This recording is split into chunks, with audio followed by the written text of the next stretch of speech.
Hello everyone, তোমাদের সাথে আরও একটা নতুন ব্লগ নিয়ে চলে এসেছি। আর এতদিন ব্লগ করিনি, মানে পুজোতে একটাও ব্লগ করিনি। তার একটা কারণ আছে। অ্যাকচুয়ালি পুজো না সকলের সমান কাটে না। আগের মতো সেই যে মেন্টালিটিটা সকলের থাকে না। পুজো আসছে, পুজোর চারিদিকে লাইট, প্যান্ডেলস, মাইক সবই হচ্ছে, কিন্তু মনের মধ্যে সেই যে ফিলিংসটা এখন আর নেই।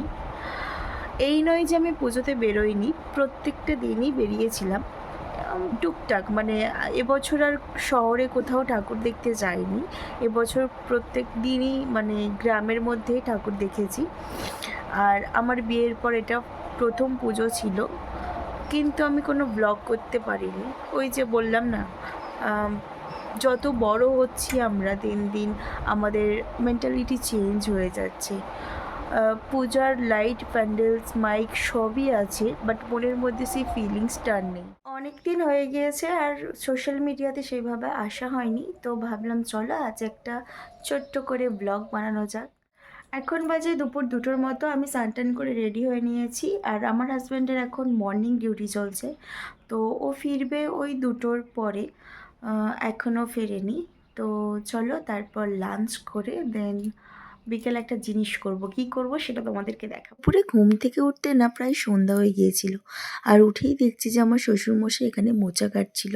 অ্যাকচুয়ালি আমাদের বাড়িতে না সবাই কাজ করে।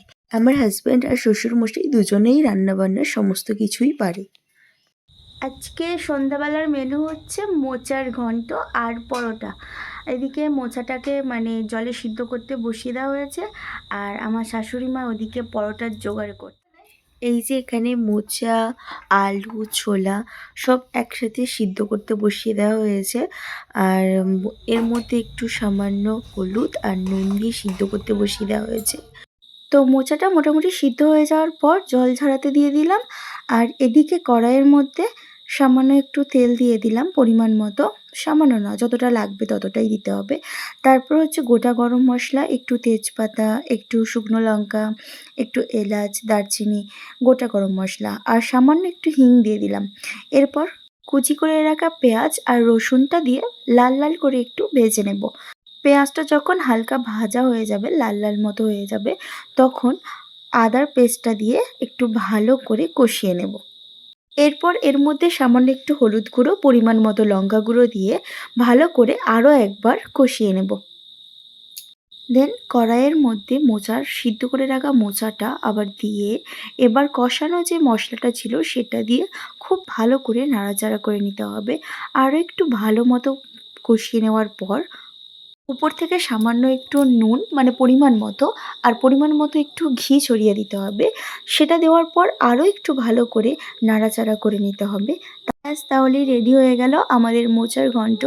আর এদিকে তৈরি হচ্ছে পরোটা। আমার শাশুড়িমা এদিকে পরোটা বেলছে আর পরোটা তৈরিও করছে। ফাইনালি দেখতেই পাচ্ছ আমাদের ডিনার রেডি হয়ে গেছে, মোচার ঘন্ট আর পরোটা। তো চলো এবার খেয়ে জানাই কেমন হয়েছে।